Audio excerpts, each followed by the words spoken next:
নারী মায়ের জাতি, নারী সমাজ সংসার ছাড়াও একাধিক ক্ষেত্রে দেখিয়েছে সাফল্য। আজ নতুন ও পুরাতনের সন্ধিক্ষণে বীরের চিত্রে পিচঢালা সড়কের বুক চিরে দুর্বার গতিতে ছুটে এসে ভারত ও বাংলাদেশের মাটিতে গড়লেন নতুন এক কৃতিত্ব। দেশ বিদেশের সব খবর জানতে, দেখতে, শুনতে, শিক্ষা, স্বাস্থ্য, যোগাযোগ, ভ্রমণ, বাণিজ্য ও বিনোদন সহ বিভিন্ন বিষয়ে সবার আগে সব প্রতিবেদনটি দেখুন ভয়েস অফ কলকাতায়। স্মরণীয় করে রাখলেন নিজেকে, সৃষ্টি করলেন নতুন এক দিগন্ত, ট্রাক চালিয়ে আসলেন বাংলাদেশে। নারীদের সাফল্য ছড়িয়ে পড়েছে দেশ ছেড়ে বহির্বিশ্বে। বিমান, রেল সহ বিভিন্ন পরিবহন পর এবার স্থলপথে পণ্যবাহী ট্রাক নিয়ে ভারত থেকে বেনাপোলে ছুটে আসলেন এক নারী ড্রাইভার। ড্যানিশ ফেব্রিক্স বোঝাই পণ্যবাহী ট্রাক নিয়ে শনিবার দুপুরে ভারতের পেট্রাপোল বন্দরে আসেন তিনি।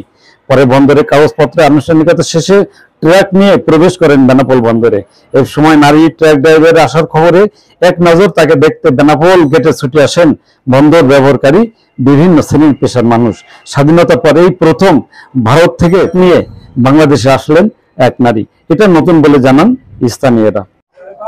বাংলাদেশ স্বাধীনের পরে যতদিন এই বেনাপোল পোর্টে আমদানি রপ্তানি চালু হয়েছে, এই প্রথম কোন নারী ড্রাইভার বাংলাদেশে ডেনিমের একটা চালান নিয়ে প্রথম বাংলাদেশে ঢুকেছে। এটা নারী জাগরণ বা মাইল ফলক এবং দৃষ্টান্ত বলেও মনে করেন ব্যবসায়ী নেতারা। একজন মহিলা ড্রাইভার ইন্ডিয়া থেকে আমাদের বাংলাদেশে গাড়ি নিয়ে এসে বিষয়টা দেখে আমাদের সবারই ভালো লাগলো, আমরা সবাই আনন্দিত হলাম। বিষয়টা আমাদের সবারই অনেক ভালো লেগেছে। ভালো লাগছে, তার খুশি তিনি। বন্দরের পরিবেশ তাকে স্বস্তি দিয়েছে, এই জন্য ধন্যবাদ জানান দুদেশের কর্তৃপক্ষ। நாங்க வண்டி ஓட்டிட்டு இருக்கிறோம். நாங்க கீழே விழுந்து கை உடைஞ்சு கொஞ்சம் ப்ராப்ளம், கையில வெயிட் எல்லாம் தூக்க முடியாது, பண்ண முடியாது. ஆனா வண்டி ஓட்டிட்டு இருக்கிறோம். எங்களுக்கு எங்க போனாலும் பாதுகாப்பு, நல்லா பாதுகாப்பு, அதெல்லாம் ஒன்றும் பிரச்சனை எல்லாம் இல்லை। வைசாகுல இருந்து வந்து এই প্রথমে বেনাপোল ট্রাক চালিয়ে ভারত থেকে বেনাপোল আসলেন নারী ড্রাইভার। এই পণ্যবাহী ট্রাকটি পণ্য অগ্রাধিকার ভিত্তিতেই দ্রুত ছাড়করণের ব্যবস্থা করা হচ্ছে। কাস্টমার বন্দর কর্তৃপক্ষ আন্তরিক বলে জানান বেনাপোল সিএনডি স্টাফ অ্যাসোসিয়েশনের সাধারণ সম্পাদক সাজিদুর রহমান। আমরা এমন একটা বিষয় নিয়ে এসেছি, আজকে জানাবো আপনাদের। ইউটিউবের গাইডলাইন অনুযায়ী নারী শিশুদের নিয়ে কন্টেস্ট তৈরিতে রয়েছে অনেক বাধ্যবাধকতা। এই জন্য নাম, ঠিকানা, পরিচয় থেকে বিরত থাকলাম আমরা। রহমান। দেশ স্বাধীনের পর এই প্রথম ভারত থেকে একজন নারী ট্রাক ড্রাইভার ট্রাক চালিয়ে আর রপ্তানিকৃত পণ্য নিয়ে, অর্থাৎ বাংলাদেশি আমদানিকৃত পণ্য নিয়ে বেনাপোল বন্দরে প্রবেশ করেছে।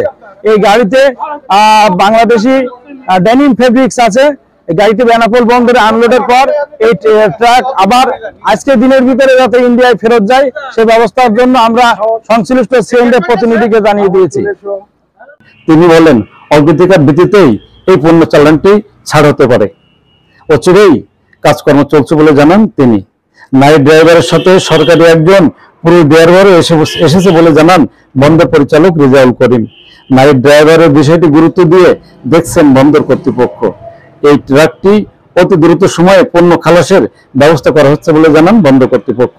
হ্যাঁ ভিউয়ার্স, আমাদের এই ভিডিওটি সম্পর্কে মতামত জানাবেন লাইক ও কমেন্টস করে, আর ভালো লাগলে শেয়ার করে অন্যকে দেখার সুযোগ করে দিবেন। আর আমাদের চ্যানেলটিতে নতুন হলে এখনই করে নিন সাবস্ক্রাইব।